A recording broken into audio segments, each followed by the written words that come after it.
My ground completes the lineup and we're ready to run. Light is on. Start up. Sends them off in the Australian Oaks. No speed at all by Queen of Clubs. Now wide out, profoundly being sent forward in the early stages from Lamora Mountain Queen, and Long Legs is not going to give up the fence without a fight. After Summer pushes through into 5th position early. Classic Gem right behind. Sovereign takes a spot down on the rails. Stand My Ground is 3 wide in the early part. In advance of the favourite, I Hope He Wins. They're followed for the back by Satono Invader. And the last 2, Queen of Clubs on the inside, a Dance with Destiny. So Long Legs push through on the inside, and Long Legs holds the front from the Ruffy Lamora, and another Ruffy Mountain Queen third. Profoundly after the good getaway is up running 4th and only 2.5 off the leader. Stand My Ground's off the course. Moving up on the outside is Soverado, and After Summer between them. Then Satono Invader on the inside, a Classic Gem. I Hope He Wins has switched off nicely back in the field. The favourite is third last from Queen of Clubs, and Dance with Destiny's at the tail of the field. 1,400 metres to go. It's taken a while, but Stand My Ground has licked the field and now takes the lead, out by a length and a half.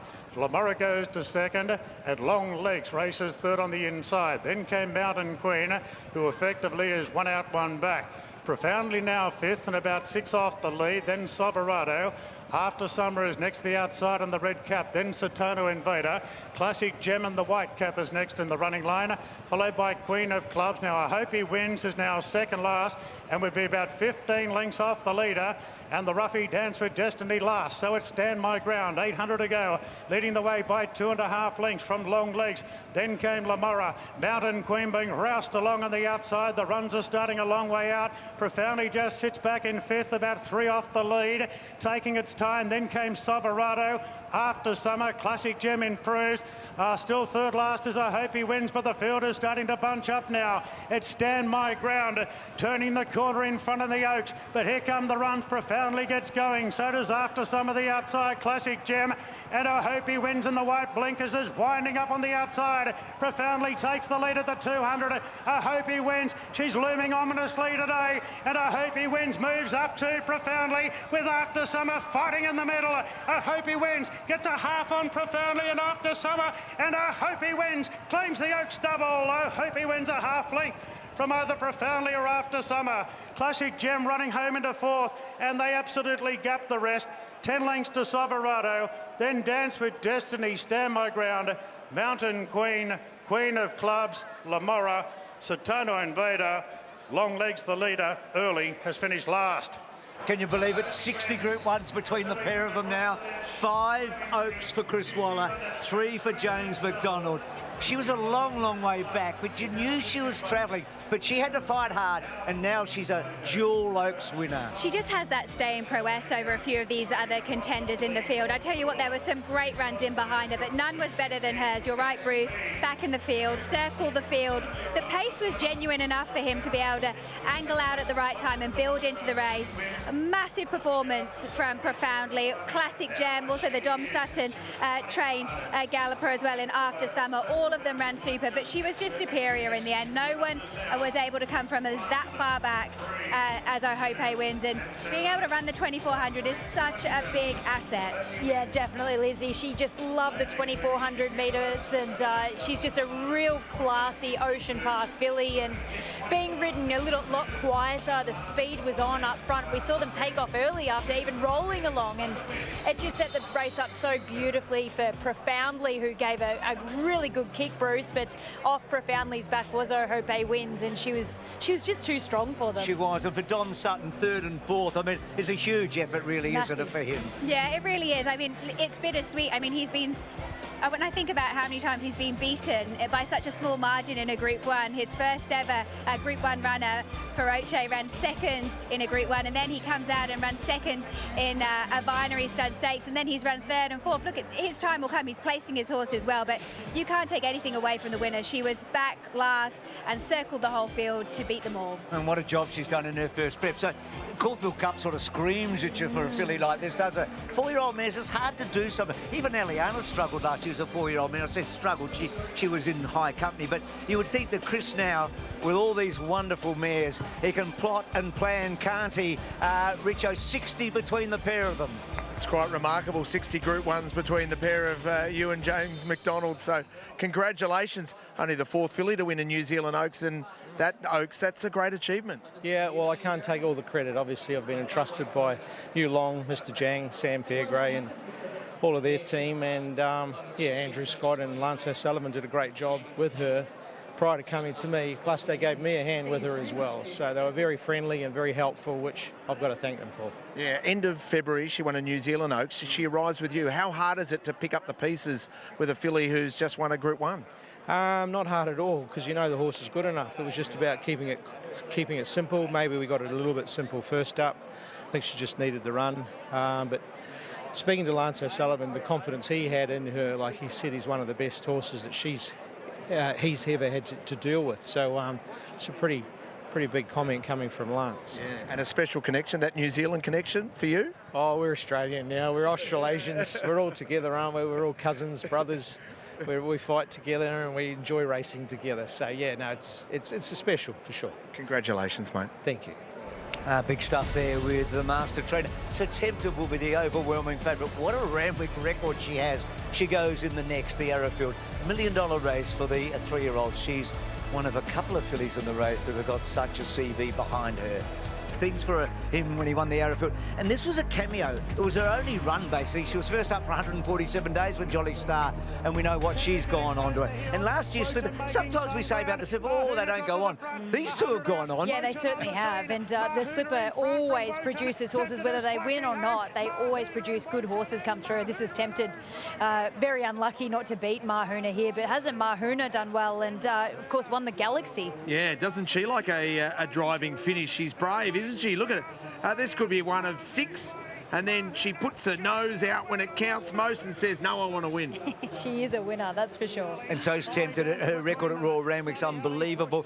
The 1400 was about as far as she wanted to go here, wasn't it? Yeah, class prevailed, didn't it? Got her over the line, but we're going to see her back to the 1200 metres in the Arrowfield, and I'm really looking forward. She's my best bet of the day. She's going to be awfully hard to beat, Bruce. The horse is really hard to analyse as Grafter Burners, guys. So impressive up in Queensland. This big Sunlight win, and then, of course, we saw the barrier antics in the Galaxy. And James rode him in that up in Queensland, but also in an interesting run previously.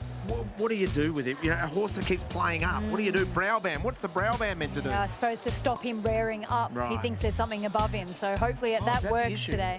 So all to play out for Grafter Burners and those fillies. Jared, let's go to you from the tab. It's a terrific renewal, but we've got a shorty. We certainly do. When you runner up in a Tab Everest, 2 from 2 this preparation and running against your own age, you're entitled to be odds on. And that is certainly the case with Tempted. Post the scratching of Bayvarks yesterday, $1.60. Did get into $1.55. Now back to $1.60. More than 60% of the hold is for her. Grafter Burners, after being 6 back to 8, is back into $7. And Mahuna, they back this morning, in fact, was 11 into $7.50, just back to 8. Gee, they've chipped away at Cafe Florin at the each way price all week as well. 16 into 14.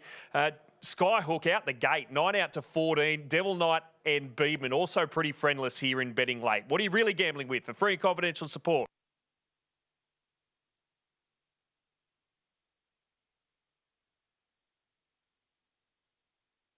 do that back. Has been running one, and James McDonald's got a running double go, so to speak. She was so strong here, I hope he wins. So Tommy Berry hit the ground running. Look at those jockeys, Damien Lane. Ben Thompson was brought in to ride Sherry Bombshell, and then J Mac with Lord of Biscay for Chris Lees, and this fantastic Oaks one here. Yeah, a wonderful performance. I just saw Dom Sutton as I was walking through the stalls area, and he's like, I'm so proud of my girls, but you know what, we just weren't good enough today, but really, really proud of their efforts. Yeah, Dom with 3rd and 4th there. Chris Waller to the 4. Chris Lees continues his remarkable run. He's won half the provincial midways as we know them now that have been up for grabs. 6 of the 12 as we're getting all about it here. So, look, it's a really good field. You do feel as if, look, How far back does she get, Richo, I guess? That's, you know, what does Chad do? He's got a sort of awkward draw. How far back does she get? Or well, maybe you, Katie's the jockey. Yeah, I don't think he'll get too far back. I think he'll give her a little squeeze and just see where she lands. I don't think you'll see him drag her back unless she completely misses the kick. I think if Grafterburners jumps, he'll go forward. Mahuna won't be too far away. Beedman is a front runner, so there should be enough speed for him to just slot in, hopefully somewhere. Yeah. I think actually her drawing out wide actually suits her, because I like it when they hold her up a touch. That acceleration when they let her rip, I think that's the envy of all the rest of them in the field. If they hold her up and let her rip late, I think she'll win.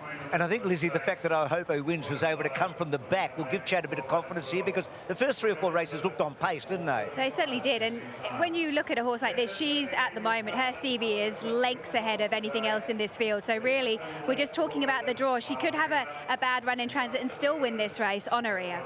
She would have been one of the favourites for the TJ Smith last week. That's for sure. So $1 million up for grabs. Here comes Grafterburner. So important. Let's see how he handles this little bit. So James on. Let's see. In he goes. In he goes. Mahuna about to come up. Here's the Arrowfield with Darren Flindell. There's the light. We're ready now. In the Arrowfield, stand by. The gates are back and they're off and racing. Mahuna jumped well, so did Beedman. And Tempted's come out with them, but it's the outside two pushing on. Paladin handy, and now Devil Knight is wishing up on the inside of Skyhook. Tempted took hold, got a trail behind the main body of the field on the outside of Grafterburners. Then Cafe Florian and Nashville Jack. Mahuna presses on. Devil Knight kicks up. Devil Knight holds the front. Paladin there, followed by Mahuna, and Beedman's right off the course. Grafterburners goes to 5th, followed by Tempted, Skyhook, Nashville Jack, Cafe Florian, last of a bunch field, 550 out. Devil Knight a half in front to Paladin, Mahuna, Beedman 4 wide, then Grafterburners. Chad Schofield about to extricate now on Tempted, and Cafe Florian works into the clear. 300 to go, Devil Knight from Paladin, Mahuna, Beedman. Here she comes, Tempted starting to wind up. 2 for the back, Cafe Florian. 200 to go, Devil Knight by a length and a half. But Tempted, she's heading top gear now. And Tempted race past Devil Knight and Grafterburners. And Tempted with the eyes on the big prize in October. Beats up her 3-year-old compatriots here. Tempted a length to Devil Knight. Grafterburners 3rd, followed by Mahuna, Cafe Florian, Skyhook. Big gap back to Paladin, Beedman, and tailed off Nashville Jack. What about this record at Randwick? The only time she's been beaten at Randwick's in the Everest. She ran second to Carrying Rising. That's not getting beaten.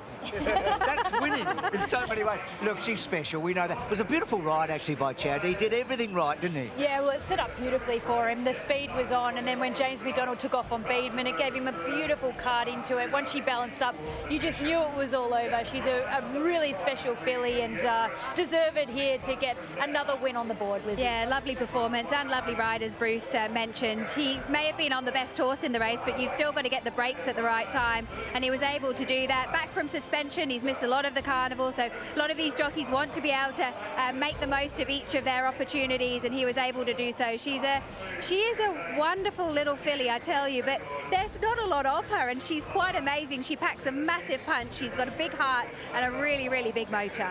Devil Knight, terrific. He's going well. Grafterburner's got in that top 4 that Kelly's talked about. Kieran's going to be over the moon with that, Richo. She's a special filly. Special filly is how Bruce described her. I think you'd agree with that. Yeah, very much. You know, what she's already done in a short amount of time as a 2- and 3-year-old. She came into our stable in super order, and she just keeps going to another level each time she runs as she furnishes and develops. Her run in the Everest last year was huge, and you know, her prep to break a Group 1. I'm just so thrilled to be able to train for Godolphin, and thrilled for my team. She spends most of her time down at Bong Bong. Joe and the team down there, you know, she presented today perfect. Yeah, 1,200 metres is perfect for her too. We saw her at 14, her class got her there, but back at the 12, is she a Sangster sort of horse? Is she the one you keep going for more Group 1s? She definitely got options. You know, the Everest is there as well, so whether you let her furnish and go again, but you know, like whatever you take her to, she's going to be very competitive. She's just got that explosive turn of foot, and pleased for Chad as well. He rides with a lot of confidence, and that was a lovely, cool, calm, collected ride today. He knew what he had underneath him. So we hear Everest, and of course she was runner-up to Ka Ying Rising. You're not going away from that challenge. You say, bring it on, big boy.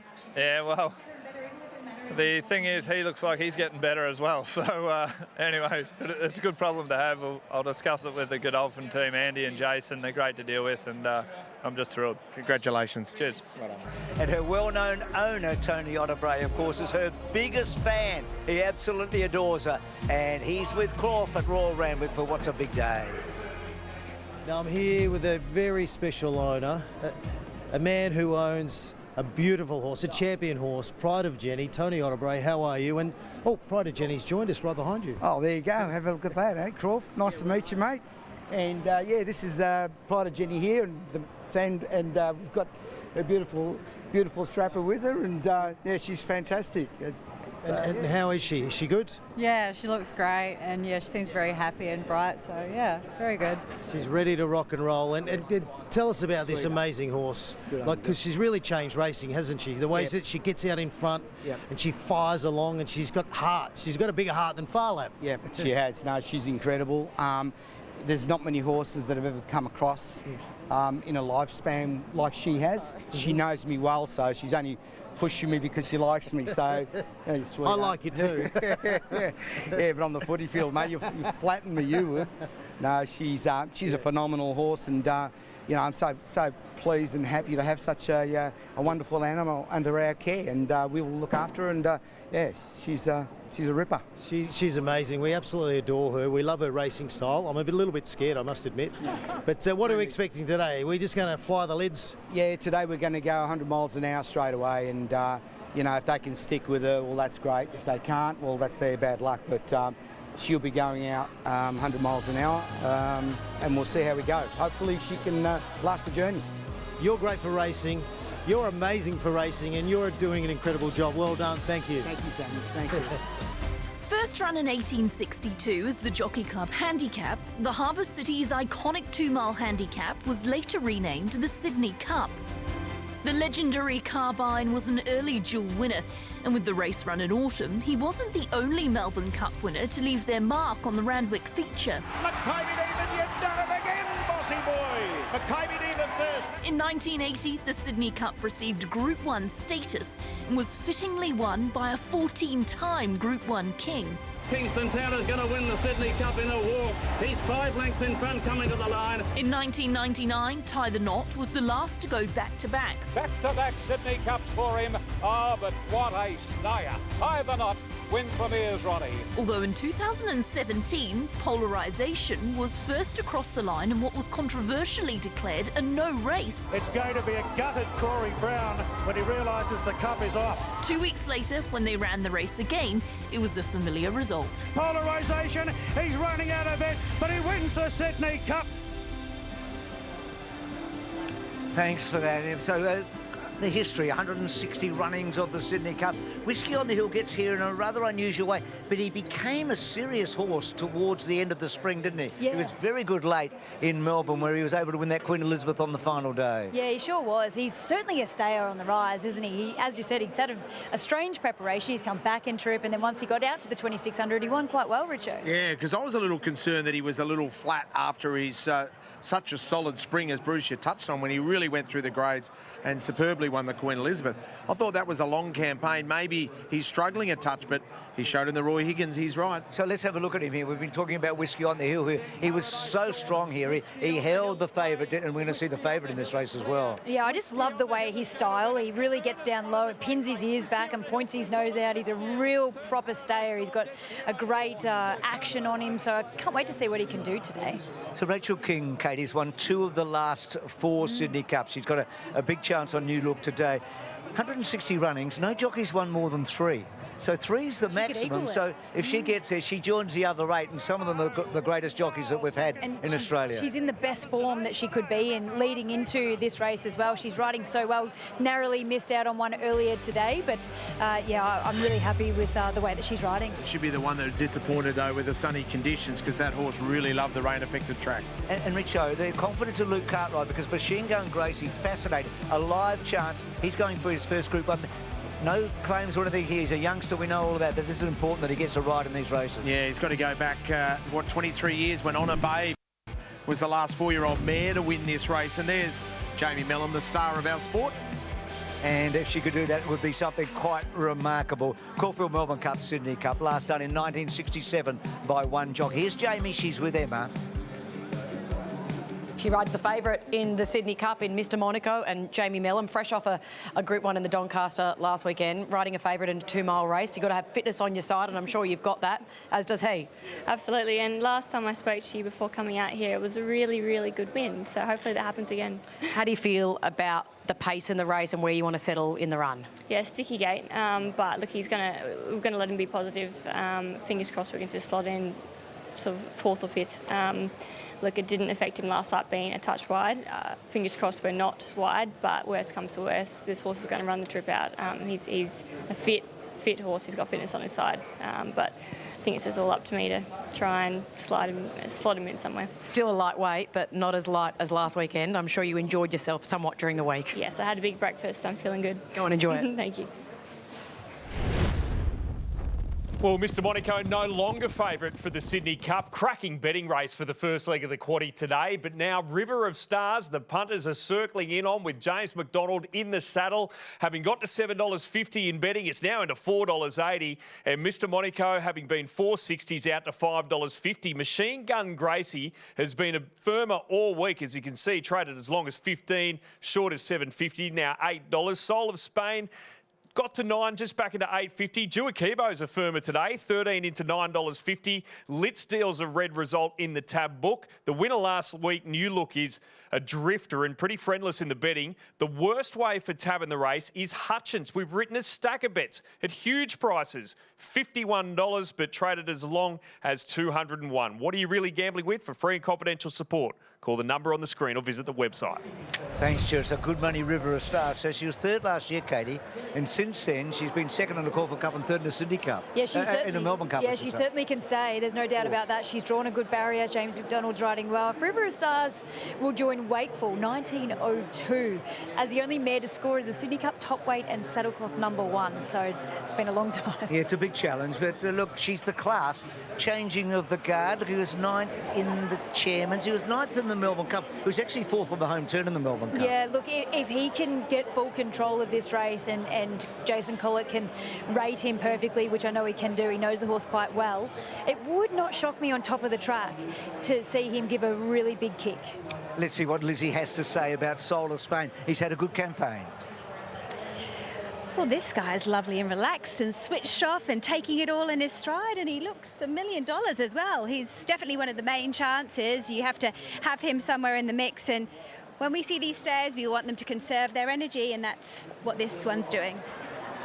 Damien Lane's overcome a pretty tricky draw here, but we've talked about Whiskey on the Hill. How does he look to you, Katie? Yeah, he looks certainly on his toes. He's pulling his strapper around, and as we said, the 2,600 metres was no dramas for him. He's a beautiful horse. He tends to go out with the pony and keep him nice and settled, but Damien Lane knows this horse so well, and he'll give him a good ride. He has drawn a tricky barrier, but 54.5 kilos is nice and light, so he gets in well. Valiant King for Jai McNeil, 4th up, looks nice and fit, comes out of the Tancred. He was only $9, can you believe it, in the Melbourne Cup. In fact, I picked him. I thought he was a Melbourne Cup winner after his Caulfield Cup, so he hasn't hit it yet in the autumn, but we know this is his trip, isn't it? So I think he's got a live chance, Valiant King.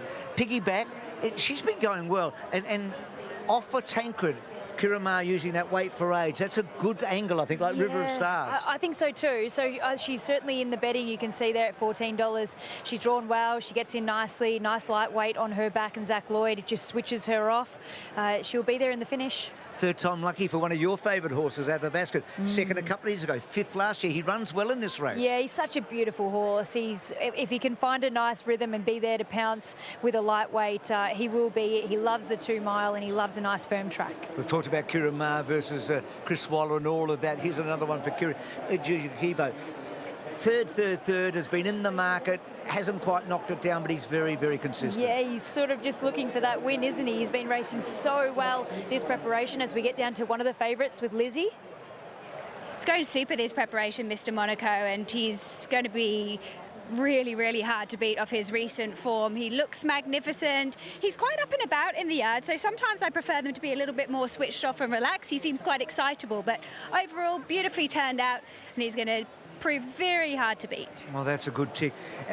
This time last year on this day, Machine Gun Gracie, this filly, was winning the Derby in Perth. What a fascinating preparation. Yeah, she sure has. Isn't she a good mare, the way that she's been placed? Now up in Sydney, she won the Epona so well, but what a training performance it'll be, the step up from 1,900 metres to 2 mile and win, Bruce. I think she's got a great chance. Here's New Look. You talked about, I think Richo talked about a bit more rain you'd want, but was a good win in the Chairman's. Yeah, she was, and she's had the 3 goes on top of the track for no placings. So barrier 1, 51 kilos, and we know the girl, Rachel King, is riding so well at the moment, so she'll get her chance. And here's Lizzie with Lit Steel, one of the big chances. The Roy Higgins is the last start performance for Lit Steel, and that's a race over the 2,600 metres, finding the line strongly. So we know that that is a really good performance for stayers. She looks really well, she presents nicely, lovely and relaxed, and we know she's going to be able to run out the trip. Highland Bling was just so brave in the Adelaide Cup. It was a bob of the head, and this horse got to the front a long way out, and it's Richo's roughie. Yeah, so he's had the 2 mile run under his belt, hasn't he? So he's certainly nice and fit. He's charging around the mounting yard, isn't he, Bruce? He's Sure certainly is. ready to go.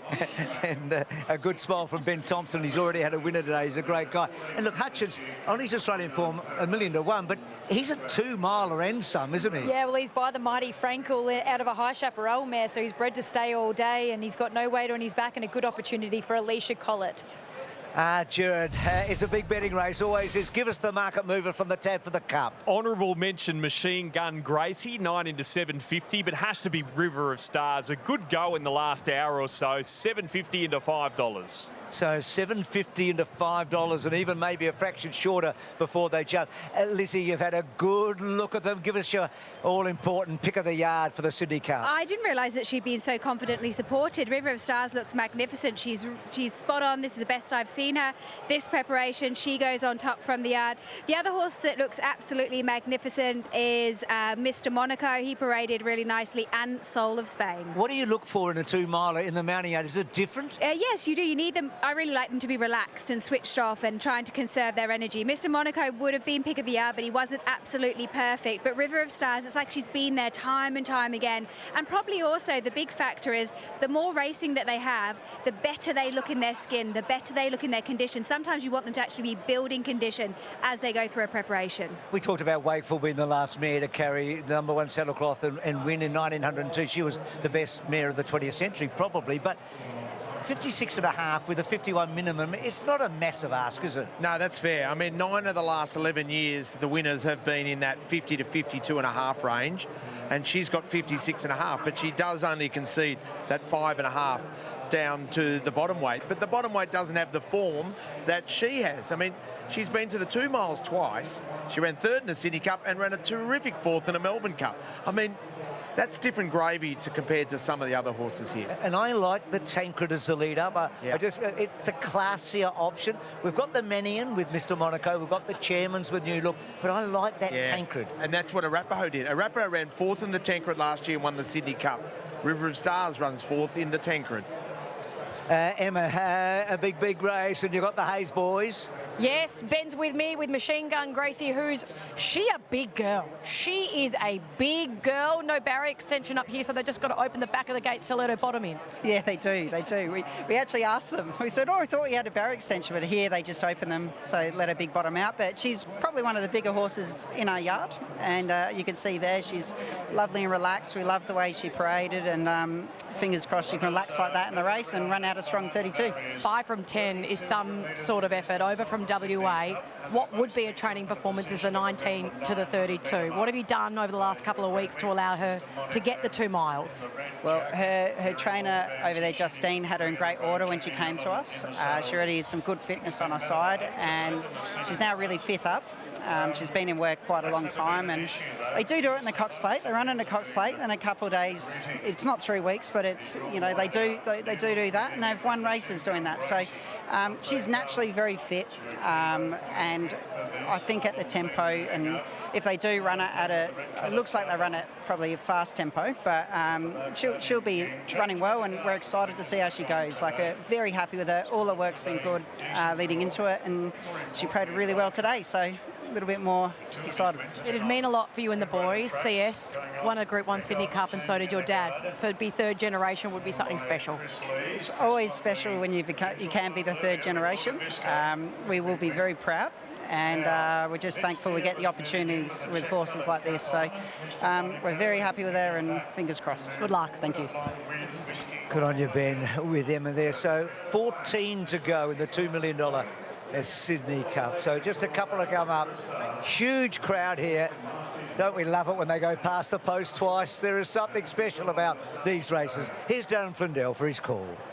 Just about ready. Good to go now.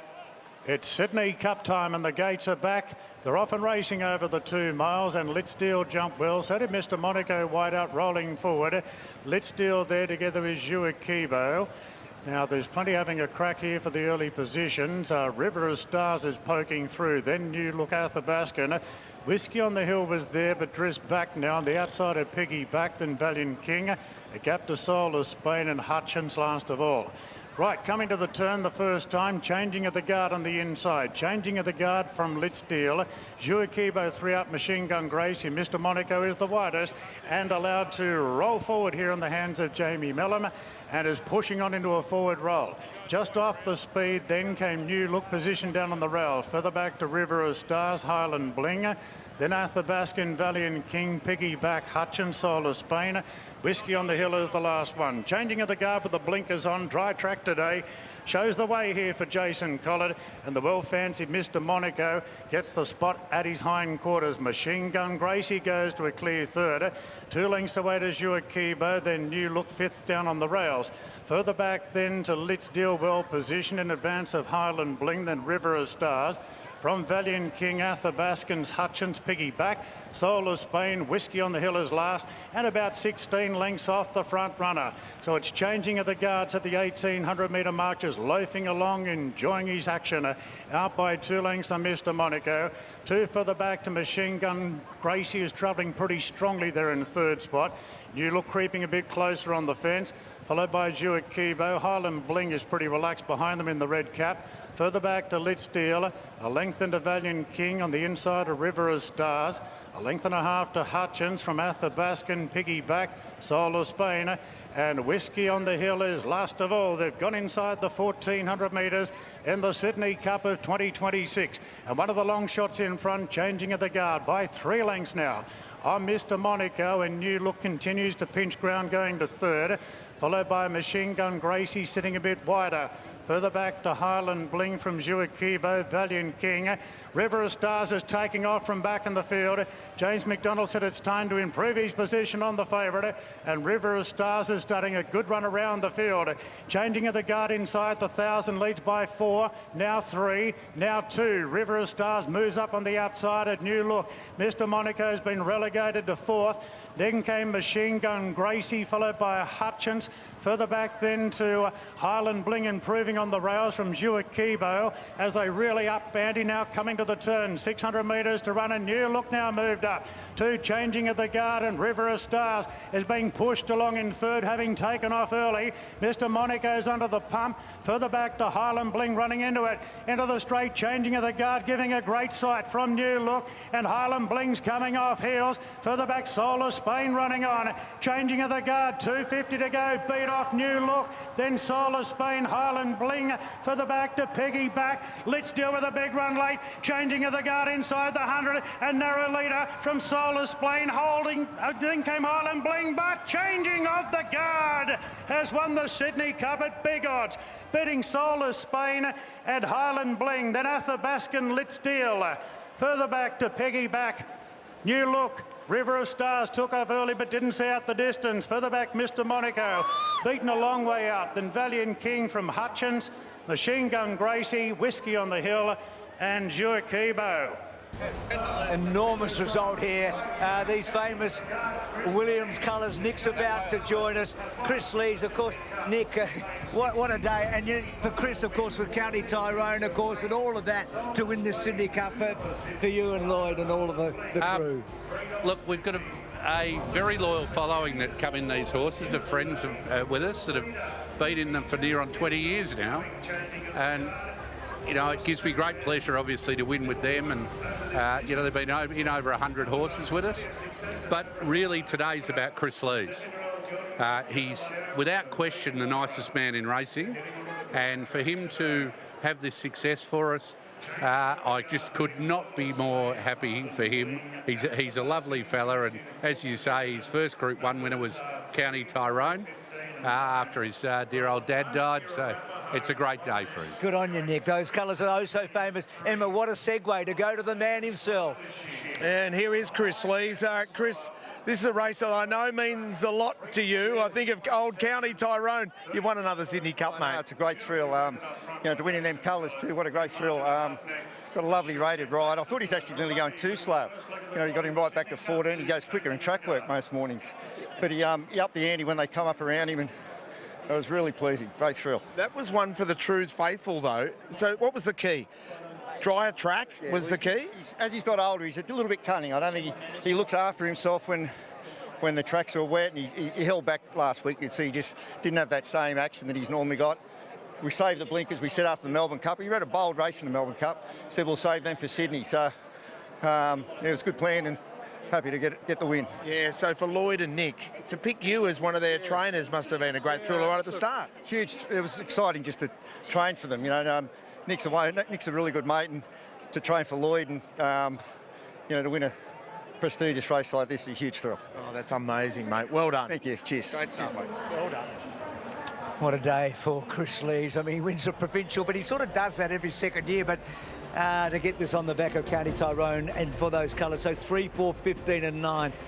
He is a crafty old boy changing the guard, isn't he? He sure was, but that was the best front-running ride I've seen in a while from Jason Collett. He had them all rolling along. Everyone was happy, and he was a couple of lengths clear, but he was only running 14s down the back, Lizzie, so he rated him beautifully. Yeah, and they all actually went to attack him, and we thought, oh, that's it, he's gone now. New Look went past him. He said, no, I've still got a little bit left. And that was because he rode him so conservatively in that middle part of the race and in the start of the race as well. It was a fantastic front-running ride. He is a crafty old bugger. You know what? I had him as my blimmin' pick of the yard last week, and I looked at him this week and I said, you look good, but you're not going to get me again. Well, he got me again. Well, that's not easy to do with you, Lizzie, I can tell you.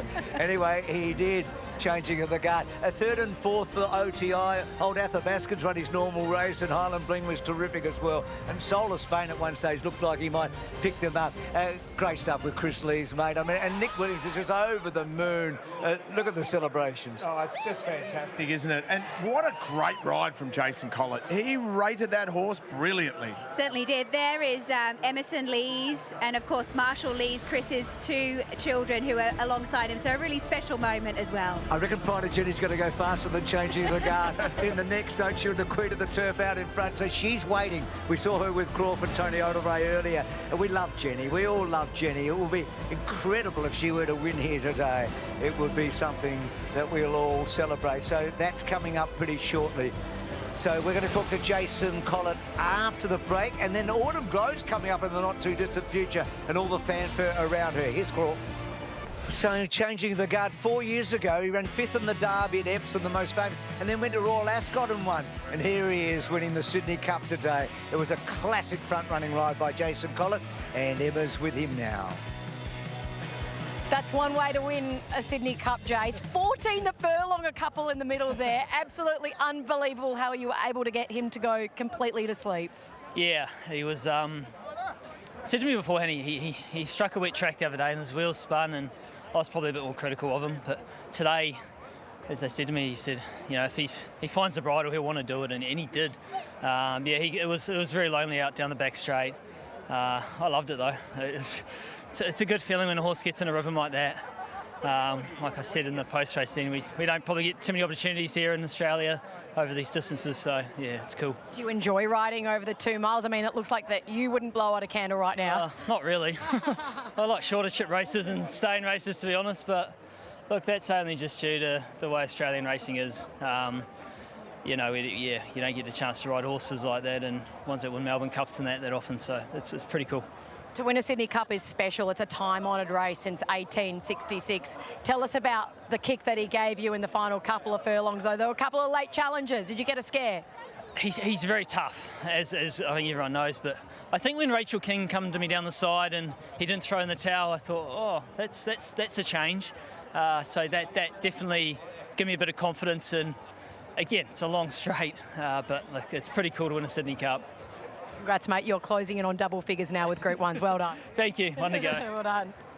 He knows exactly 9. Autumn Glow, an auspicious debut, won it by 2.5 to Dawn Service. My bold prediction for the spring, yeah, it's a tough one. I think a little filly called Autumn Glow will be unbeaten. And the fillies pounding away with the T-Rose. Autumn Glow remains unbeaten. And this magic mare makes it 6 out of 6. Dead set jet. She could be a generational horse. She was born a winner. She's the real deal. James McDonald piled the hype on his wonder mare, calling her the next Winx. She's incredible, I'm telling you. She is fair income. When the pressure goes on, she's different. She gives me that ooh-la-la feeling. We're looking at greatness. Another chapter in this stunning career. That heart and determination and presence that she has is really quite special. Waller knows better than anyone just how much a pin-up horse with a picket fence next to its name can elevate the sport. She'll take it to a new level because of that unbeaten streak. But Autumn Glow's broken away. 11 out of 11. Perfection. Absolutely flawless. If she keeps doing it, she'll be a champion for sure. Here comes the 2 to the 3 to the 4. Tell them bring another round, we need plenty more. 2 stepping on the table, she don't need a dance floor. Oh my, good Lord. You like that one, don't you? Little bit of shaboozy. Yeah, Jamie. It suits Moddy. Entrance song. So that never. Let's go to you. Give us the mark. How do they win our hearts and minds? It's courage, the fight that rises, the bravery to be bold. Pride of Jenny is racing's fearless frontrunner. We expected her to lead by a long way, but seriously, 30 lengths? This is unbelievable. From the gates, she explodes. Power unleashed. A lion-hearted concoction of speed, stamina and grit. This is a demolition job. Pride of Jenny in the Queen Elizabeth Stakes. She asked the chasing pack, how much do you want it? She's still 6 or 7 lengths in front of Like a Lucy. Come on, catch me if you can. Pride of Jenny, stand up and cheer. This is going to be a famous win. The horse you can't take your eyes off. Pride of Jenny, it's the spectacular. What a performance. There's no stopping her. Well done, Croft. You've summed her up so well. So what about the ride of Jenny, the masterpiece 2 years ago? A lot has happened since then. Declan Bates got the sack after the Cox Plate after that, where she was an also-ran, and then retired to stud on November the 9th, 2024 after the Champions Mile. But she came back and won the Peter Young like a horse that might still have a future in Group 1 racing. That comeback continued in the spring, and Declan Bates gets back on when she wins the Fian Stakes, and then she wins that Empire Rose for the second time late last year in the spring of Flemington, and then that incredible race with Light Infantry Man that went right down to the wire, beaten by a Bob. Boy, oh boy, it has been a roller coaster, hasn't it, for Jenny? We love her. Oh, look at that. As Dennis would say, centimetre unperfect there for Pride of Jenny. Lady Shenandoah, J-Mac gets back on today. 1,600 metres. She's won a Group 1 at 1,600 as the 3-year-old filly. Yeah, she sure has. And I think she'd be perfect over the mile. There's lots of people that think that she's a sprinter, but I think the mile is absolutely perfect for her. And she loves James. They get along really well together and treasure the moment. Well, she's been frustrating this preparation, but she bounced back here to win the Sunline Stakes, Richard. And which was a great relief, of course. She hadn't won since she had that colic attack, and we were a little concerned at how she was going. First up from a spell, I thought she was terrific in the futurity. And then, well, got back to mare's grade, showed she was too good. So what about those trying to win for the first time a Group 1 Winona? Costin with Melody again, and then the trainer Scotty Singleton with the same horse, Mike Van Gestel and Cherie Curtis. They're big odds, those horses. Gerard, fantastic, absorbing Queen of the Turf. Give us the tab market. Oh, it certainly is. Now, Pride of Jenny, best backed our worst way, but just soft in the market now. And Lady Shenandoah, again, is favourite here, Bruce, in a market that was adjusted after scratchings this morning. So Lady Shenandoah at $3.50. Pride of Jenny, in fact, having got to $4, is now just quickly back into $3.70. There is market confidence there today for Treasure the Moment. $4.20 into $3.90. Idle Flyer's been 6 back to 7, but she's always heavily backed, especially late in her races. Keep an eye on that late. She's a hustler. Well, what a trading performance this would be first up. Spect here, 19 into $14. And the rest on the drift. What are you really gambling with? For free and confidential support, call the number on the screen or visit the website. As jockeys start to come out, I'll grab Declan Bates on his way through to ride his Wonder Mare in Pride of Jenny. Great memories here at Randwick a few years back. Absolutely, yeah, great memories here, and yeah, hopefully we'll make some more good ones today. Inside gate, we know where you'll be. How far in front do you want to be over the mile? Ah, look, we'll see. We'll just ride the race as it comes. But yeah, we know I want to get the lead, and pretty much if I can have a nice bit of a buffer would be nice, but we'll see what happens. Talk us through the tenacity that she showed in that Australian Cup. Boy, it was some sort of fight, and still a bit heartbreaking for you, I imagine. Yeah, sure was. But yeah, she was really tough. You know, a few of them loomed up to go past her, and unfortunately only one was able to nab her on the line. But she was, yeah, like you said, super tough. So yeah, she's in good form. Hopefully the tables turn today. Good luck. Thank you. Well, here she is. The heart of a lion this horse has, Pride of Jenny. I reckon she is one of the most popular horses in Australia, and that's all to do with her racing style and how she performs in her races. This is a perfect race for her. We've known how she lights up the Randwick turf, and by the looks of her, she's probably going to do it again. Oh, bless her heart, Jenny. Unbeaten as a 3-year-old filly. 3 Group 1s in that unbeaten run. Hasn't won since, but she hasn't gone backwards, has she? No, she hasn't. And James has always thought the world of her and held her in pretty high regard. So he's back on board her for the first time this preparation. And look, she loves it here at Randwick. She's unbeaten over the track and the trip over the mile as a Group 1. As we get back down to Lizzie to look at Treasure the Moment. I had a look at her down at the stalls area, and Kate was keeping her walking and making sure that she was switched off and relaxed, and it seems to be doing the trick beautifully. It was great to see her back in form the other day in the Sunline Stakes. That's what we needed to see from her. And by the looks of her, she looks to me as though she's pretty much cherry ripe, so no excuses for her today whatsoever. She's 3 outstanding mares at the top, aren't they? This one's intriguing. She's a hustler. She's a gun first up. We know that she's going to run well. And he's such a good trainer, isn't he, Graham Begg? He places his horses so well. Lethal combination when he teams up with Jordan Childs from a good barrier. And yeah, she stretched out to the 2,400 metres and won the Sandown Classic at the end of last preparation. So it's a good kick-off point for her, but she certainly will run well as we look at Like a Lucy. Well, it was where I Hope He Wins was this time last year, running in the Oaks after winning in New Zealand. She hasn't quite done it. I get where Richo likes, because the pace will suit her with Pride of Jenny. She tends to hang under pressure. She's a very good mare, but she needs to get the win.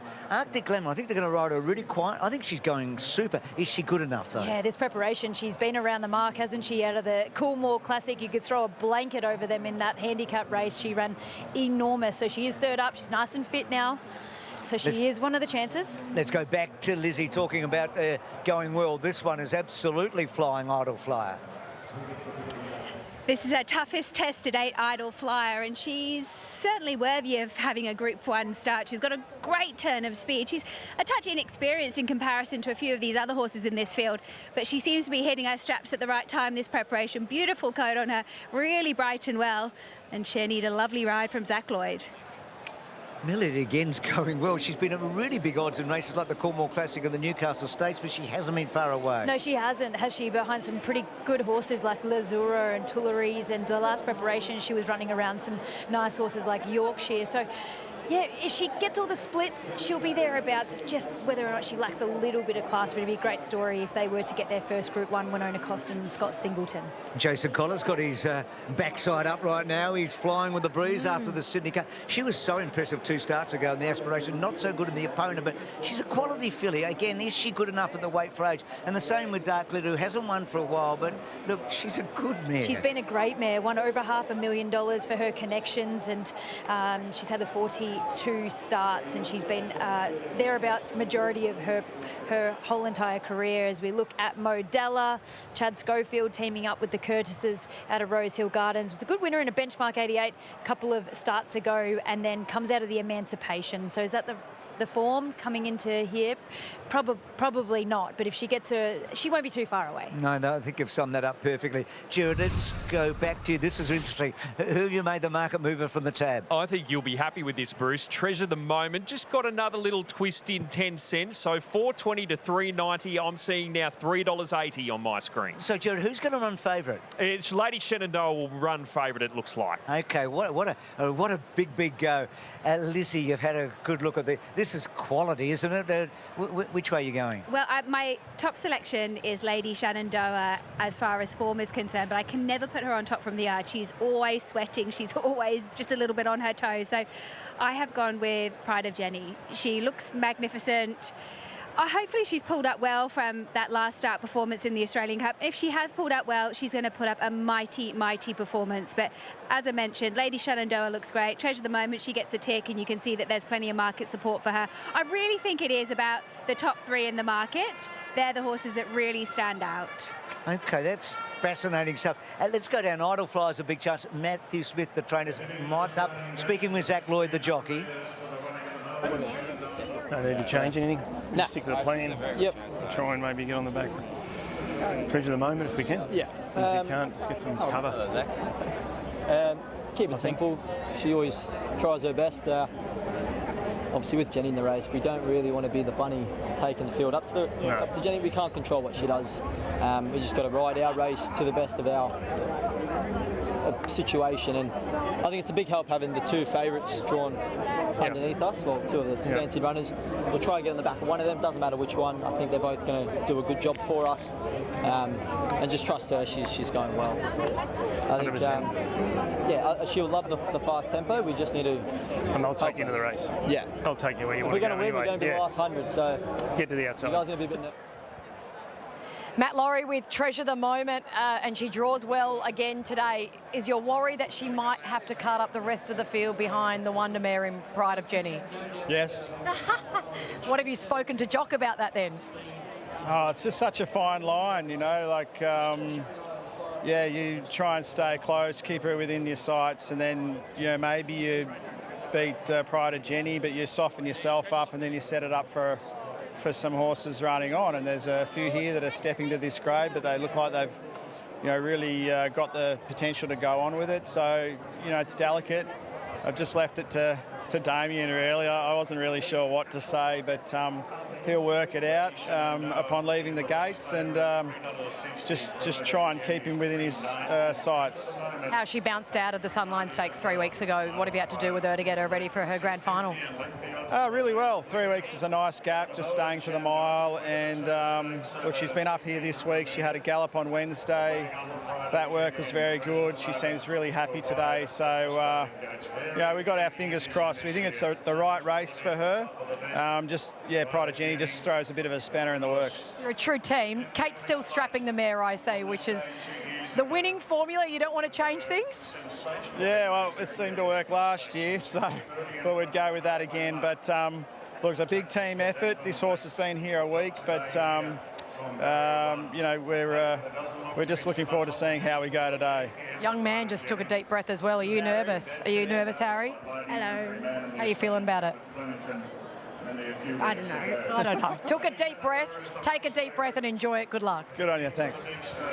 Good stuff. So Jason Collar just off Penido for the moment. There's Lady Shenandoah. So she's quite warm, isn't she? Just handed to a treasure at the moment. Just the pressure of training for you long, for Matt Laurie. With a filly like this, you can feel it, can't you? Oh, there's no doubting that. Tony Torbre there. he's it'd be interesting to know what he's thinking at the moment. Do you know, I'm so happy she's in the mile. I'm so happy. She's won one race in her life at 2,000 metres. Yep. And she's won 7 mile races. She's a miler, Pride of Jenny. Couldn't agree They with you have more. made the absolute right choice, whatever happens here. And I love when she's in the race, because what it does, Katie, you're a Group 1 winning jockey. What it does, it tests every jockey's nous. How close can I get to her? When do I get to her? I don't want to eyeball her 200 out, because she'll out-muscle me. You've got to time it right. Yeah, you sure do. And as you said, it gets them all sort of worried about it. And all the jockeys all in gotta their own think. head, and who's going to take them up? And how does she jump, Lizzie? Because sometimes she can miss the kick, can't she? She's in barrier 1. She can, and that could be detrimental to her, but I reckon if she's got enough gate speed to just get out of that little bit of a ruck, there's no natural leader in this apart from Treasure the Moment, so it will all play into the hands of how Jenny wants to go. What a moment this is. Here we go, the Queen of the Turf. Set to go now. The mares are about to be released from the starting gates. We're waiting on the all clear from behind. Pride of Jenny will be easy to spot. She's drawn barrier 1. There is a slight hold up. Set now. Ready to run, and the Queen of the Turf, and the gates are back and they're off, and Pride of Jenny began really well off the inside, and she's the initial leader now. Treasure the Moment and Lady Shenandoah, they've both bounced out well. So McDonald's in a position to get leaders back now on Lady Shenandoah, and Treasure the Moment settled 3rd and Idle Flyer 4th. Followed by She's a Hustler, 2 further back to Arctic Glamour. On the outside of Melody again.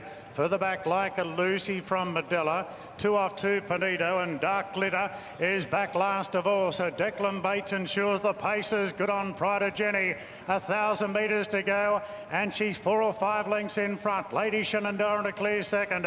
Back in a clear third is Treasure the Moment as the field is well strung out. We've seen this before with Pride of Jenny. So Idle Flyer 4th, then She's a Hustler. Melody again. Arctic Glamour. Some of these mares just can't keep up. 600 metres to go. Pride of Jenny by 3. Being ridden up now by Bates. McDonald sitting pretty quietly on Lady Shenandoah as she starts to bridge the gap, and 2 for the back, Treasure the Moment, and 1.5 lengths Idle Flyer. Pride of Jenny comes around the corner by 3 on Lady Shenandoah. McDonald hasn't moved on her. Then Treasure the Moment and Idle Flyer. Pride of Jenny's all out. Lady Shenandoah claims her, and here comes Idle Flyer. Lady Shenandoah hits the lead of the 200, but Idle Flyer chasing her first Group 1 success, draws level. Idle Flyer moved up to Lady Shenandoah, and Idle Flyer draws away with the Queen of the Turf by 3/4. Lady Shenandoah 2nd, Treasure the Moment 3rd. She's a Hustler thundering home. Then Pride of Jenny. She went hard, got tired. A gap to Like a Lucy from Panito. A long gap back to Medella from Melody again. Arctic Glamour, and Dark Glitter was last in the Queen of the Turf.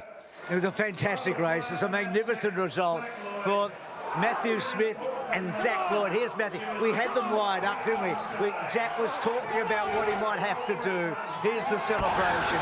She gets to the next level today. Jenny did her bit. The others had their chance, and Idle Flyer came over the top. He said, we're going to win it in the last 100 metres, and that's exactly what he did. The last 100 metres, she just ground into the ground of Lady Shenandoah, who's no slouch. She put up a massive performance, but Zach Lloyd has been able to get this beautiful mare home. And Matt Smith, a Group 1 on the board, again in the Queen of the Turf. Oh, well done, Matty Smith. That is some win. Any race where Lady Shenandoah, Pride of Jenny and Treasure the Moment in, that's some win. Yeah, it's a proper Group 1, wasn't it? I don't know what to say. I can't believe it. I don't know what to say. It was unbelievable, you know.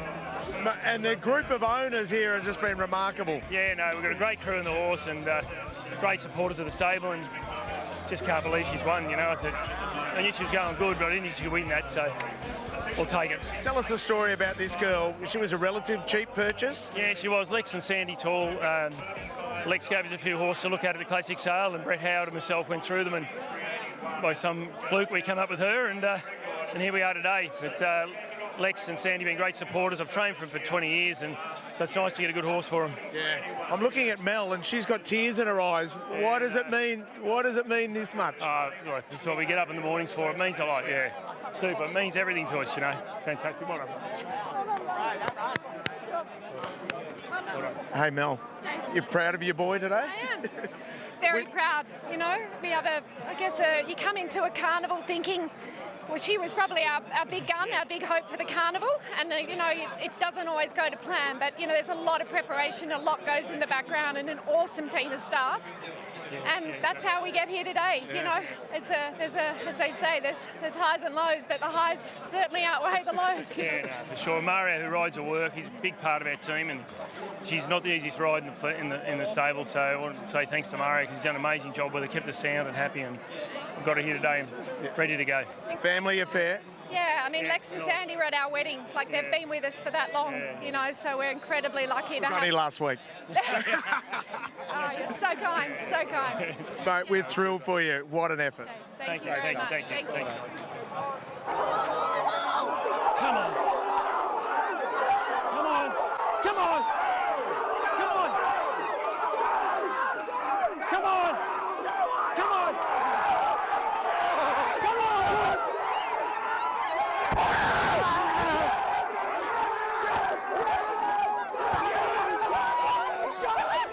There you go.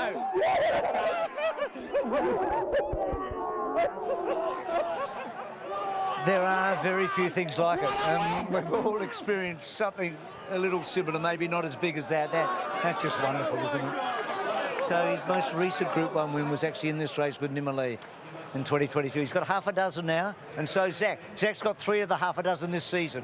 He's a star on the rise, isn't he? Yeah, he sure is, and that was a sweet ride for him just to get up on the line over Lady Shenandoah. It was a great race, and Pride of Jenny did her all. I think she finished back in fifth spot. Yeah, she put up a massive run. I mean, when we were looking at those sectionals early on, she was running 10.8. You just can't sustain that type of speed. Doesn't matter how tough and how good you are. But I tell you what, in the concluding stages, Bruce, you can see she stuck on and stuck on. Well, I was just saying to Katie, probably Lady Shenandoah just had to do the work to pull the rest of the field up to her, and it was just a sweet ride from Zach, who said, I'll win it in the last 100, and that he did. James cuddled on Lady as much as he could. And the same with Trish at the moment. It's not the best place to be. And Matt Laurie spoke to Emma about that. You don't really want to be the first cab off the rank chasing the runaway Pride of Jenny. So she changes all these races. We know that. But Idle Flyers, well, I think she might go to a Stradbroke, guys. I mean, she gets more weight today. But here's Zach. Here he is. So half a dozen Group 1s. How old is he, Lizzie? Auntie Lizzie? He's 23. Okay, so he's young. He's not a baby. He's got a baby face. He'll always have that. He's cheeky. We know that. Yeah. But the way he spoke to the connections prior to the race, there's such a maturity and a sort of a knowledge about it. Here he is, by the way, Emma. We've been waxing lyrical about him. Oh, I mean, he deserves all the accolades, but so does this mare. You've been with her from the get-go. She is so tough. But tell me about that final furlong or so. She's got a wicked turn of foot. It's so good to watch. Yeah, that was a proper horse race, and it actually probably started with my brother Jade, and he was Big fucking good man, let's go! Some Jerry Harvey language being spilled around there. Yeah, and as I was saying, my brother, he actually started off riding her in the beginning of her career, and I must say, he told me from day dot she was a very good horse. So it's the first thing I actually thought about going over the line. He was right, this guy. So, no, fantastic to win on her. I love her as a horse, and that just shows in our record together. But for her to do it in that race, that was a proper horse race against the best milers in the country. So they got a proper horse in their hands. And you run a class record there. So she's the type of horse, the type of mare who loves Pride of Jenny in her races because they go a clip and then she can rattle home late. Yeah, she can travel at a high speed, which obviously is the key when versing Pride of Jenny. And I got a lovely run today in behind, obviously, Lady Shenandoah and Treasure of the Moment. And I was in the perfect spot at the 600, and my horse delivered. So, no, I'm very, very happy to get the Group 1 for Matt, because I love riding for Matt, and he's been a good supporter of mine. They're great people. So a mile today, you've won a Stradbroke. Would she be competitive over the 7 furlongs up in Queensland? I wouldn't say so. I actually said to Matt when she was trialling back in this prep, I said, this filly could probably get bit further now in because she just started to really mature and relax, and today was probably the most she's been on the bridle. So Matt had her nice and fresh for obviously the occasion and wasn't worried about her pulling over with having Pride of Jenny in the race. So he's done fantastic there, but I'm sure Matt will figure it out. She's a beauty. Great ride. Well done. Thank you, Emma. Thank you. All of that, no question about that. What a warrior this bloke is. He's going to have some new gear today. He's going to have some blinkers on that beautiful face of his. Could he be the one to upset the perfect record of Autumn Glow? Really wants to win every single year. Of course, a good friend of Nathan's, and yeah, it's sadly missed. Obviously, it's been going a while now, and all the jockeys want to win that medal. No, good on James. I mean, he's just riding in the absolute peak of his form, and he's been doing that for a few years, hasn't he? Dubai Honour, he's a warrior. We know that. He's an incredible horse. I mean, his record here in Australia is second to none. We know that he's been all around the world, and he just about everywhere he goes, he runs to his best. I reckon he took a little while to get used to Hong Kong, but his last run in Hong Kong was good. But what he does here in Australia is absolutely brilliant. And his trainer, William Haggis, I mean, this has been... Well, this is his superannuation, Richo, isn't it? I mean, boy, oh boy. It's hard to believe, isn't it? When there he is with double the closest of any of the other trainers and 15.7 million in prize money. So, William, please keep coming. And he's put the blinkers on today, which will be a big talking point. So it was early May, Pride of Jenny, first week of May, Derby Day in Adelaide. I actually sat with Kieran Maher when Pride of Jenny won this race. He was over at Morphettville. So the anniversary Vars is our next on the program. And this was important in Jenny's comeback at the time. Certainly was important because we didn't know where she was, and since then she's run some mighty performances, and of course she just ran 5th in a Group 1 this afternoon. Great to have Middle Earth back, of course, building into having a crack at the big Melbourne Cup, and ran a stylish third. Kicked off its campaign by running 10th in the Underwood. So Middle Earth returns in the anniversary Vars, Matty. It'll be a bit of an outsider here.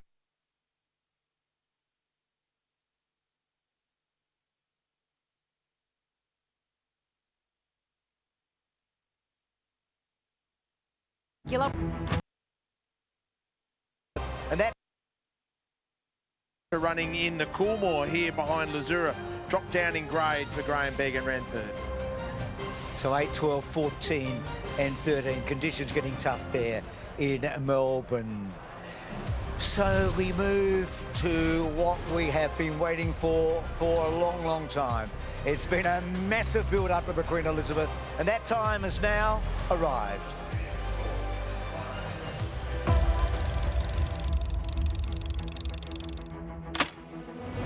But Autumn Glow gains the upper hand. She's the perfect 10. What do you want to see her in? Queen Elizabeth. Desperate to see her in over the 2000. Yeah, I do. I think she'll win it. Some internationals have arrived for the championships in particular. Into the rider, Autumn Glow. So that's a big decision to make after the race where we head, whether it's the Queen Elizabeth, whether it's the Doncaster or the Queen of the Turf. So Sir Delius to that Queen Elizabeth, is that going to be the big grand final third up? Yeah, look, obviously that's sort of the big one. We really want to win with him. And Aliana, this great mare, ranges up on the outside. It's Aliana trying to beat off Lindemann. Aliana being lifted by McDonald. But Autumn Glow's broken away. 11 out of 11. Perfection, absolutely flawless. Please, are we Doncaster? Are we Queen Elizabeth? Are we Queen of the Turf? Because the punters want to know. I know they do. I know they do. Just wait. The Chris Waller stable have announced that superstar mare Autumn Glow's next target will be the Queen Elizabeth Stakes. She's unbelievable. Simple as that. And looking forward to Queen Elizabeth. Duboyana a length and a half. Aliana is knuckling down. Duboyana, Aliana, lunge, got there. Is her autumn done? We'll see how the Queen Elizabeth fits in. Light Infantry Man coming at Pride of Jenny, Apulia Lake. Pride of Jenny with the heart of a lioness. Light Infantry Man, a photo finish. Light Infantry Man's got her. Exciting news is that it seems that the plan is to send both of them to the Queen Elizabeth Stakes. I'm not 100% sure on the Queen Elizabeth at the moment because of, I want a fair race, and we'll go to probably the mare's race, I think, at this stage. So Autumn Glow in the hands of James McDonald. She'll be the shortest prize favourite in the Queen Elizabeth next Saturday since the Great Winks. Definitely not going to be easy, but I think she's the best racehorse in Australia. Sedelius can win the Queen Elizabeth because I believe he's the best weight for age horse in Australia over 2,000 metres. That's going to be probably race of the Autumn Carnival, I think. And our guy coming into the mix, obviously a Queen Elizabeth winner already. Autumn Glow going up to the trip first time, has that question mark. Very confident. Yeah, a strong 2,000 metres, she's ready for it. The harder they go, the more she'll win by.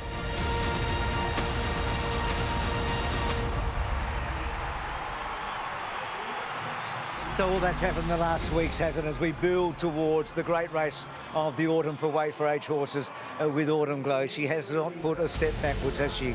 She's been absolutely brilliant. But what a field it is. I know Ariana out today, but it's a phenomenal field. The major players are obviously Autumn Glow, Dubai Honour and Sedelius. They're the main stars with cameo roles for Lindemann and Light Infantryman. Lindemann is going to love the firm conditions out there too, the track, so he'll give them something to chase. For a small field, there's good speed on, so yeah, I'm getting nervous as we're at the build-up. He's an important runner, isn't he, Lindemann? He, alongside Sedelius, to make sure it's a really honest 2,000. And we know at some stage Tommy Markman's going to pull a rabbit out of the hat on Dubai Honour. That's what he does. Let's go down to the stalls, Autumn Glow's stalls, where Croft is.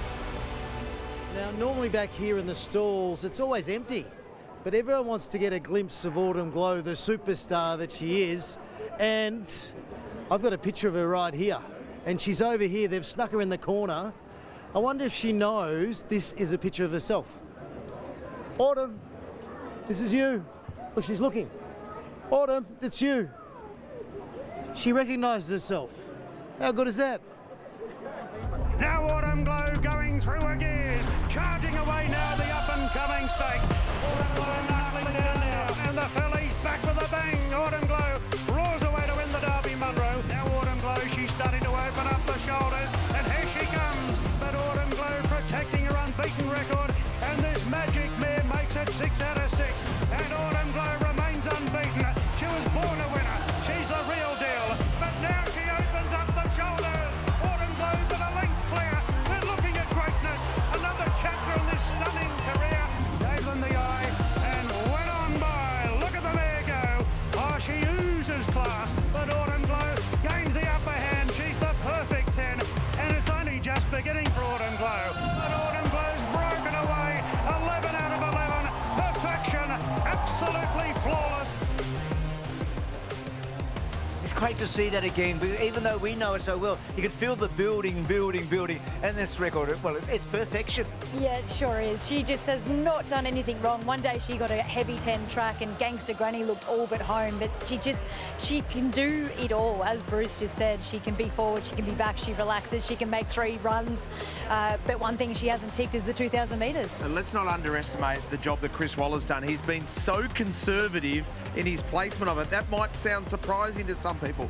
It would have been obvious to go to other races, but no, 4-year-old Golden Eagle, and then building up 1,400 metres, 1,600 metres, and now this is where we get to find out how good she is. And yet she had a big weight on the Epsom, and he didn't dodge that, did he, in the spring? So have a look at all the colour. Chris really loved that, didn't he, having a look at himself like that? And what about, and there's J-Man, what about Autumn Glow? She recognised herself. Anyway, speaking of Crawford, he can do anything. He can even speak to Ethan Brown on this day.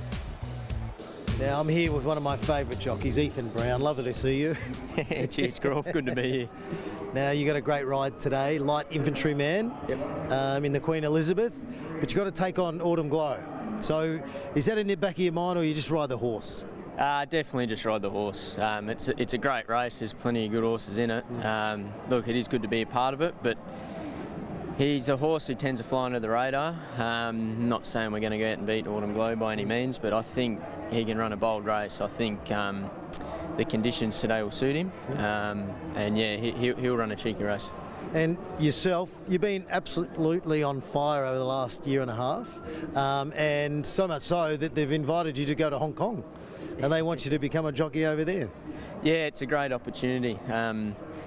You know, we all sort of work hard in this industry, and to get an opportunity like this, it was a no-brainer to go. had a bit of a suspension last month, so I went over for a week and just got a feel for it, and I really enjoyed it. So yeah, I'll head over there. So I ride here next Saturday. Fly out that night. My first meeting in Hong Kong to kick off my 3-month stint will be Happy Valley on the 22nd. Well, we hope it's a happy day. All the best in Hong Kong, and we love your work. Keep it up. Cheers, Crook. Thank Ethan you. Brown, good on you. Thank you very much. Thanks, man. A bit of fun. And here's Sir Delius. He's only had 12 starts, and his record in Australia is so consistent. And after the Turnbull, he was the #1 seed in the country. He was favourite for the Cox Plate and the Melbourne Cup. He's got to beat Autumn Glow and Dubai Honour today. Well, this says it all. Have a look at him. Look at that career and that prize money, and he has got frequent flyer points like very few horses we've seen. He's a war horse, and he loves getting on that plane and travelling all around the world, and if he didn't do it, he wouldn't be back here in Australia for the 3rd year in a row. I get a little patriotic about our racing here in Australia, and I know the way that the Europeans treat Dubai Honour. They think he's a solid horse without being startling. I'd love, if she's going to beat him, I'd love to see her thrash him, because then people in Europe will appreciate how good she is. So if he can win today, he becomes the first international horse to win 4 Group 1s.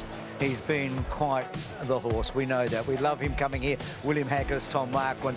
It's been a big story. Nadeyev, of course, they were with them as well. So what about some of the stories behind the Queen Elizabeth? Well, it is a badge of honour. If he could win that 4th, it would be quite remarkable at his age. For like, well, 1994 is the last time the Australian Cup has been won in the same season as the Queen Elizabeth. His date was destiny. We thought was in the Cox Plate. He missed that classic, gets it now, and now for Autumn Glow. She goes to another level if she wins today. She does, and I mean that honestly, because this is a different challenge. 2,000 metres at weight for age against the best that we've got to offer. So there's no reason to think she will not be up for all of that. So beautiful day it's been here at Royal Randwick, and everybody has been waiting, Jared, for this moment. What price? I know the Tab have lost about $11 million on her in her last 10 starts. That is indeed correct, Bruce. So she's $1.30. Came into that after Aliana, of course, was scratched this morning. She's been $1.40 all week. Now, Winks won this race at $1.12, $1.24 and $1.06 between 2017 and 2019. Sedelia's having got to $7. It's just back into $6.50. In fact, just got back to $7. Dubai Honour, trading between $7.50 and $8. Light Infantry Man, just 26 into 23, the Australian Cup winner. Lindemann, $23 solid today. And then you've got Wootton, Verney and Caviar Heights at big odds. What are you really gambling with? For free and confidential support, call the number on the screen or visit the website. Aussie Tom, or Tom Marquand, as he's known elsewhere around the world, is looking for your 4th Queen Elizabeth, which is quite remarkable. How does that feel as a feat? Yeah, you got to win it though. Yeah, obviously we've had a good run. This fella's won it before. Sort of a stiff task with the filly, and obviously a couple of others in there that are pretty good too. But yeah, it'd be interesting. First time blinkers. Worked with the Dave. Hopefully, it can work with this fella. Tell us how he's worked in them at home. I'm guessing that's been the case, and you're not just applying them, or William isn't just applying them willy-nilly late in the piece. He's had them on. He actually hasn't worked in them. He just had a canter around. So look, it's sort of well rehearsed. Do you know what I mean? They've done it before, and Izzy was happy with them on. So yeah, look, all systems go. Hopefully they work. You took off at the 800 last race. What are you hoping to do? Don't give away all your tactics, but do you want to be more positive from the get-go with the blinkers on? I think positive is right. I don't think we'll force issue. You know, the filly obviously needs. Well, it's her first time going up to the 2000. I think the race will be a test anyway, regardless of what we do with Lindemann in there and stuff like that. But yeah, look, hopefully we have a good race to watch. With a bit of luck, we got the best horse. We'll find out. Good insight. Good luck. Thanks. Cheers. You can tell that, and look about his record here. His big race wins in our country with these 5 Group 1s. It's quite the honour roll for our Aussie Tom. He's riding Dubai Honour. Let's go into the theatre of the horse for the Queen Elizabeth Stakes of 2026, the $5 million in prize money. And let's see what he looks like with the blinkers on. Here's Lizzie taking a look at the European Raider. Well, guys, here he is, the Warhorse. He's been all around the world, competed at the very top level, and we're seeing him here this afternoon with the blinkers on for the very first time. Doesn't seem to be making too much of a difference to the way that he parades. He looks absolutely fantastic. He's got great condition, good coat on him, and he is bright as a button. He looks great. I spoke to Craig Williams before we came on air today, and he said Sedelius has improved rapidly in the last 2 weeks. Yes, and no doubt about that. He's a two-time Group 1 winner, as we know, but he's been going along quite nicely. He was doing his best work late in the RANDWICK, so we know that he runs a strong 2,000 metres, and if he gets a nice run in transit, he certainly will be there in the finish. Light Infantryman's been a fantastic horse. He ran 11th in this race after winning the Australian Cup. Does he go as well the Sydney way as the Melbourne way? Yeah, he doesn't seem to, does he? He does fly down there in Melbourne, so he's drawn barrier 1, so he's going to find the fence, and Ethan Brown knows him really well. We rode him first up to win at the Carline Stakes first up, but yeah, he's got to find a couple of lengths, I reckon, for this race as we get down to Lizzie with Lindemann. Hello, how are you? He's beautiful, isn't he?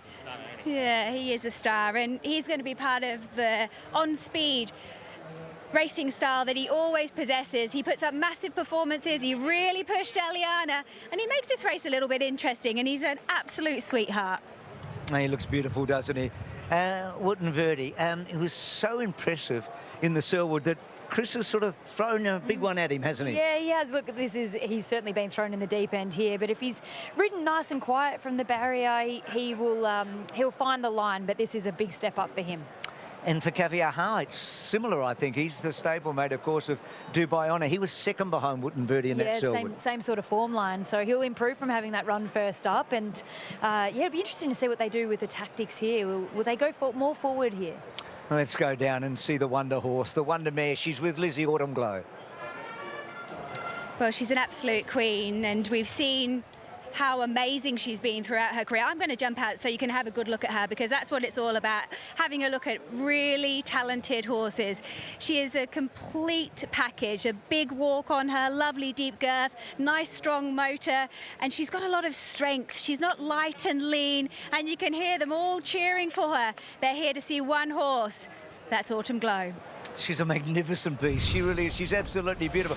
When you see that $1.15, Jared, we know it's World Pool. And World Pool love James McDonald. They love Chris Waller, and they love this filly, don't they? What's the market mover from the tab? Yeah, they love favourites as well, particularly in Hong Kong. But $1.30 has to be. She's been solid at the quote all day, holding 8 times more on Autumn Glow than the next best backed. Although I did just see a bet of $5,000 on Sedelius at $7. Okay, so that's some strength there behind the Gay Waterhouse Adrian Bott star. Lizzie, is it a shining light in your eyes with Autumn Glow, or can you look beyond her? Well, the thing is with Autumn Glow, when we used to assess a horse called Winx, she always used to, you knew you had to judge her on her appearance, and she never looked amazing. She always was quite light, lean, athletic, but you knew how she looked, so you could put her on top from the other because she was so talented. But this girl is just everything you want to see in a horse. She's got a big, powerful walk, lovely deep girth, great coat on her, and that is almost the perfect package. Em, you're with Adrian Bott. Yeah, and so Delius is looking third up to really, shoot Bambi in a way in Autumn Glow. But Gay during the week thinks that this guy is the best weight for age horse over 2,000 metres in the country. Do you agree with her? Yeah, look, today's his day to prove it. We get the right conditions. We've had the right build-up in this preparation, and we've sort of always said he'd be sort of improving to this point, which I feel he has done throughout the week and since his most recent run. Nice even track, seems fair. We've got a lovely draw to try and take advantage of. So there's a lot of factors in our favour, but I guess there's one big hurdle to overcome. He's been building up to this all preparation. Is that the kind of horse he is usually in your experience with the last couple of preparations? He just seems to be peaking third up, and that's the way you've wanted things to happen? Yeah, I'd say that's obviously when he ran his best race last preparation down in the Melbourne Spring, and been slightly sort of different build-up this time through. But the figures he ran then and the data and ratings would all suggest if he can run that and reproduce that again, obviously that has him going very close here. Good luck. Thank you. Thank you. We're only moments away from the Queen Elizabeth. It's all about Autumn Glow, James McDonald and Chris Waller. Are we ready to go with Autumn Glow? Help me, Bruce, help me.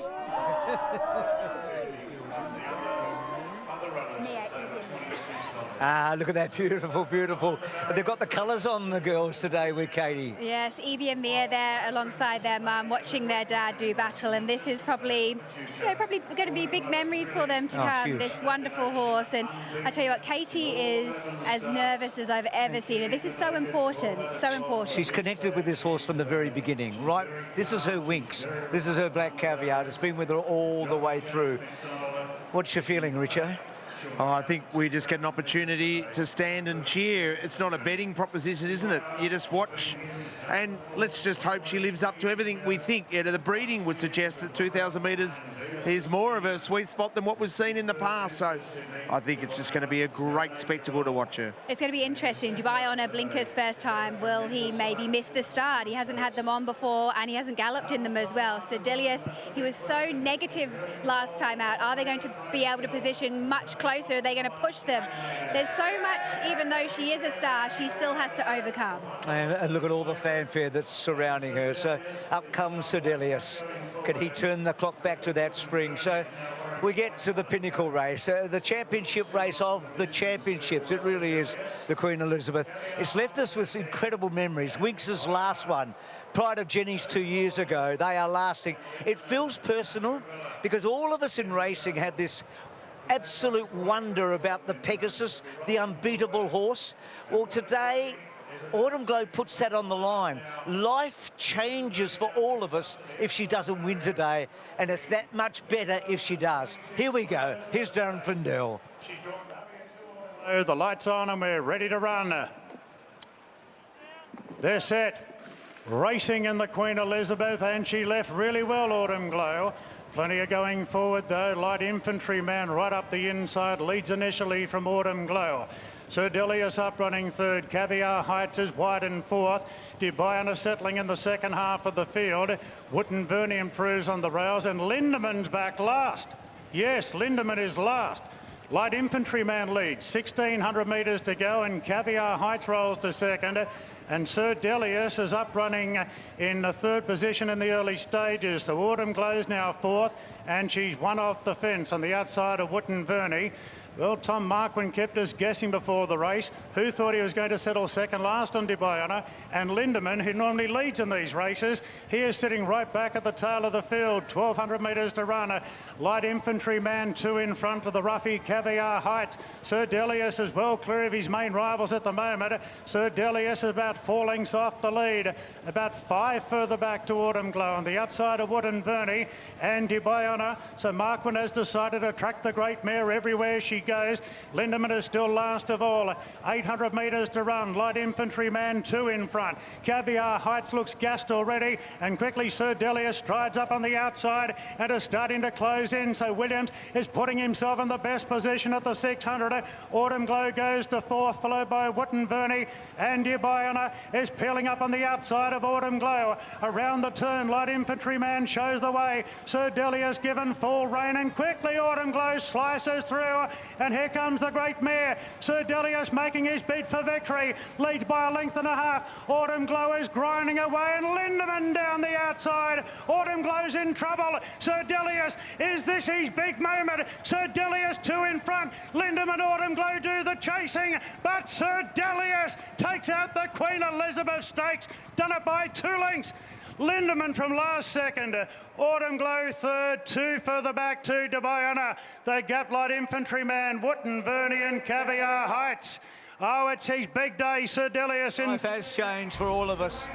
Sir Delius, who was the star of the Melbourne Spring and wasn't able to run in the Cox Plate or the Melbourne Cup after the X-rays. This is an incredible training performance. It was an unbelievable race with Lindeman at the back and looking like a winner at one stage. James did everything right. She had her chance. It wasn't her day today. And maybe the 2000 found her out. Yeah, probably did find her out. But let's focus on the winner, because I tell you what, that was a bold performance. You looked back through the field to think, oh, she's going to work into it. And James cuddled her for as much as possible. But Sir Delius, that positive ride from Craig Williams to get him to that point, third up into his preparation. Look at where he is, Bruce. He's just starting to cruise to the line now. And I tell you what, Gay Waterhouse told us she was the best 2,000 metre horse in the country, and Richo, Adrian Bott and her were right. Well, Adrian, to you and Gay, congratulations on exquisite training performance, because you got him to peak on the day you wanted. Yeah, look, this is the one that counted, and yeah, obviously it was difficult those first parts of the preparation when you had a little bit of expectation on him from what he was able to achieve in the spring, but you know, we kept focused, and this is the goal that we really wanted to be able to achieve. Today was the right setup, and Craig executed it perfectly. So I'm delighted for all the owners that are involved and the team that's made it possible. It was a superb ride from Craig, and he once again, he just shows the knockers. Just class is permanent. Yeah, it is. You know, like we were a little bit negative there last start. Sir Owen gave Craig the rev up he might have needed for today, and you know, he's come out and responded like champions do, and he's given him a beauty. And obviously, it hurt during the spring when you got out of the Cox Plate. Now you put all that behind you. Yeah, look, it's yeah, look, we move forward. You got to look at those targets in front of you. That's you know, that's how it could go in this game. But I'm delighted he's been able to get back to the top level. As I said, the owners have probably been waiting to get back and feel this once again with him. So had to be a little bit patient for the right goals to come along. He's executed really well and can't wait for the spring again. Yeah, bring on the spring. For everything you've achieved with Gay, where does this sit? Look, he's got to be right up there. Like, you know, obviously the weight with these types of horses, that does weigh on you, you know, throughout their preparation, and you know, coming here today against obviously a champion mare as well. Yeah, it's one of the biggest races we've been able to win in the partnership, so it's certainly right up there. And I've seen your staff are literally in tears. They love this boy. Look, they do. You know, the horse means so much to everyone in the stable, and yeah, just getting a result on the big stage, no doubt that counts for a lot. Congratulations, mate. You deserve that. Thanks very much. Appreciate it. Sir Owen Glenn. Yeah. Shane Crawford here. Congratulations. That is just an incredible effort. I know you've been in racing a long time. Yeah. How do you rate that? Oh, we've been waiting for it because, you know, he was the champion horse when he arrived, and he got muscled out of last year's Spring Carnival in Melbourne. They made a ruling that he had a shadow on his. That's when he was at his real peak, you know, and he couldn't race in the Melbourne Cup. They wouldn't let him, and then Sydney said we won't race him, and Tokyo withdrew their invitation to race him. You know, so that cost him a whole year. So this was his comeback. This is his comeback, and Royal Randwick is where it's all happening. That was just an incredible race. And I had the faith in Craig to do it. Good, because years ago he came through for me, and I never forgot that. He's a very special jockey, Craig Williams. He's a worker. He's great with all the fans. He's going to be great with you. Yeah, he is. He's going to give you a massive hug, and it's going to be a wonderful celebration. I'll give him a beer instead. You give him a beer. Congratulations. An amazing effort. Well Thanks done. very much. Well done. And so Owen Glenn owned Criterion, who won the 2015 Queen Elizabeth, second year of the championships, ridden by Craig Williams. Yeah. So history in a way repeats itself. Willow, by the way, up to 90 Group 1s. You ask, could he get to 100? He's getting closer. What a surprise here. So this is the absolute shock that Lindemann goes back. Now, he's the widest horse at the moment.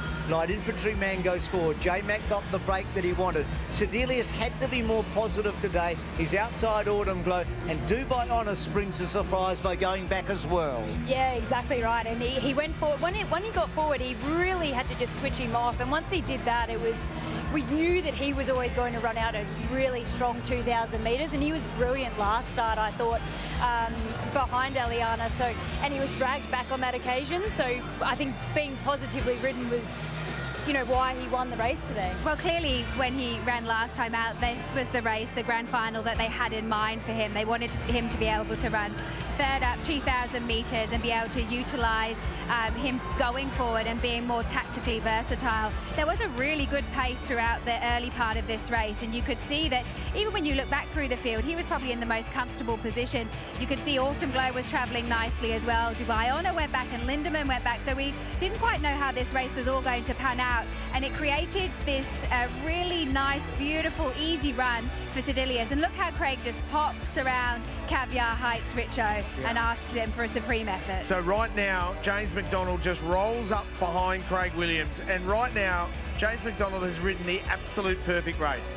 He's on a mare by the Autumn Sun, who produces horses at 2,000 metre plus, but out of a sprinting mare. Is she a middle distance horse? Right here he asked the question, Bruce. He does up the Randwick Rise, didn't he? And it turned out not today, and Sedelius was oh so strong late. This is how he won those races in Melbourne in the spring. He looked beaten on occasions. He is a powerful animal. What about the performance of Lindemann, though, to come from back in the field and find the line? He's an absolute war horse to be able to do that, because maybe if they rode him a bit more positively, he might be finishing a lot closer than that. Or they might have been riding him the wrong way all those time by going forward. 4.5 million in the bank.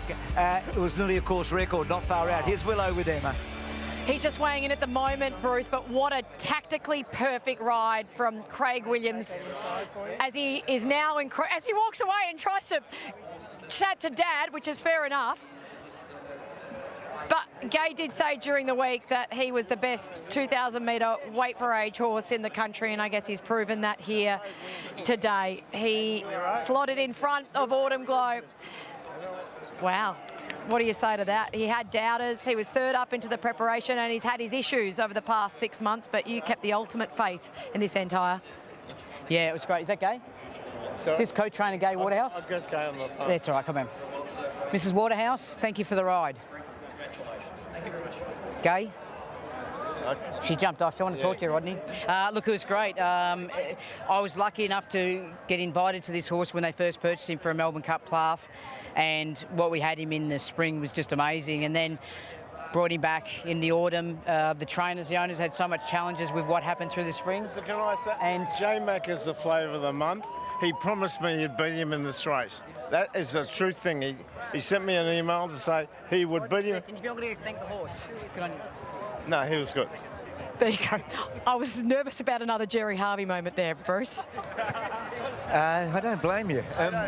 This afternoon, and we can now say Hope wins. James McDonald have been able to take out the Australian Oaks, and she is now a dual Oaks winner. Yeah, of course, took out the New Zealand Oaks earlier this preparation, so it's good to see her come across and do that here. And yeah, the Kiwis have provided another great stayer as we look at the Sydney Cup, and what a ride from Jason Collett. It was unbelievable to see Jason Collett just rating this horse to absolute perfection. He was headed at the top of the straight, and he had the audacity to fight back for a fast finishing Soul of Spain, who put up a brilliant performance. But that ride deserved certainly a couple of votes from the captain, Bruce McAvaney.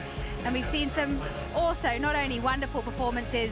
James McDonald has once again claimed victory in the Nathan Berry medal. An important medal because, as you mentioned, we lost him 12 years ago, and this is what everyone wants to win. Yeah, exactly right. All the jockeys really do want to win this medal, and of course, only certain races count towards it, and lucky enough, James has won a few of those races and been lucky enough to take it. I think for the 5th time now he's won the Nathan Berry medal. You can see that Tommy Barry with the 6 in behind as well. Well, Emma has caught up with James McDonald. He has now been able to take out the Nathan Berry medal for the 5th time. She's alongside him. What do we reckon? Did she get the 2,000? What a clown. What do you reckon? No, obviously I'm looking back on it. I thought she was extremely brave though. Yeah. Her and Lady Shenandoah ran the similar races. They got their tactics right, the winner, and fair play to them. He was extremely good on the day, Sir Delius. And he carted the field up. We had a lovely track into it, and she just felt the pinch the last furlong. But I still thought she stuck to her guns really well. I was extremely proud of that. But completely different config of the race. You might have seen her get 2,000. But looking back, she's obviously a sharp niler, isn't she? Thank you. And maybe go get some of those sacks. Great to get the thoughts of James McDonald. It was about taking a breath after the Queen Elizabeth Stakes, and she has lost no admirers whatsoever, Katie. We've got the all-age stakes next week and the Quokka, where Richo is going to be. Yeah, over in WA. I look forward to watching the Quokka, and it's shaping up to be a beauty. Well, for our New South Wales and Victorian viewers and Queensland